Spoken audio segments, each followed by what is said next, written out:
Phil Friedman Outdoors was recently at the Striper King Classic where I ran into my good friend Wade Cunningham. Wade, who started Seeker Rods, now has the highest quality products available for each and every one of you with Cousins Rod. Of course, we were at the Striper King Classic with the Laker girls to honor the wounded warriors, the brave men and women who protect our country. With that in mind, I thought it'd be a great time to go out to Huntington Beach, California and visit the Cousins Rod Factory. It has a long, real light tip. Power comes up and increases down and increases in the midsection. Then you don't need that much power in the rod in the bottom. So this is what I do. I determine the cuts on these and the mandrel tapers. All the mandrels have different tapers. The most critical parts of building them is laying that pattern on small mandrels and getting that tack line to be just right. You'll see this in a lot of fish rod factories, but this is part where it makes or breaks it. That activates the resin that he's got in the material itself and packing resin that's on the tool and bind it on there. This rod's a light rod. This is like I said, a drop shot. So he's going to make sure he's got that tip just right before he rolls it. So he's rolled that there, and basically that's now ready for. There's a small pulling tab here that helps when we hydraulically pull it off so it doesn't split off. Then it comes over on this equipment. So there's nylon tape going on here, and you see the tension. It's pulling that on with tension. There's no adhesive, but it's spiral wrapping it. That tape in the curing in the oven constricts by a small amount, and the resin liquefies, and then it pulls the laminate down tight to the tool, which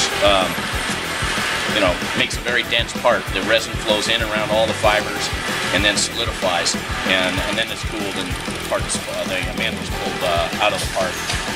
The mandrel puller. The mandrels have a notched tab on them so that the puller can grab onto them and extract them.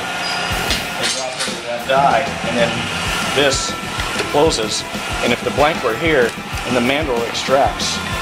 And these are made from brass so that they don't injure the precision ground steel mandrels. They're sort of sacrificial. They wear out. We have to replace with softer brass parts.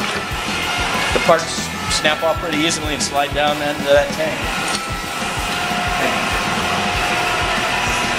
This is the graphite. It comes in various widths depending on the graphite fiber itself. All this material has to be kept in freezers. So we are planning on building a large walk-in freezer, but the plan right now is we're going to just buy chest freezers, and then we'll eventually, when we get our walk-in done, sell these off.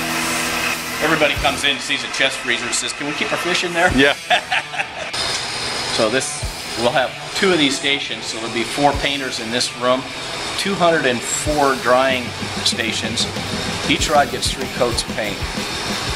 At the end of the year, our plan is to put a doorway in this room, and we'll duplicate this room on the other side of the wall. So we'll have 416 drying stations in this shop.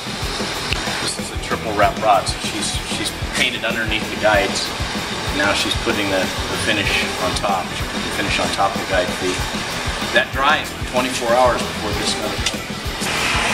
We import it from Portugal. We're actually one of the partners, financial partners, is going to Europe to spend time over there sourcing cork later this month. This bigger stuff for saltwater rod, intro rod. It's all glued up, and then that cork is bored and machined to size for each rod. We're the only factory that builds conventional tackle in this country that I know of that manufactures their own bricks. Everyone else buys them.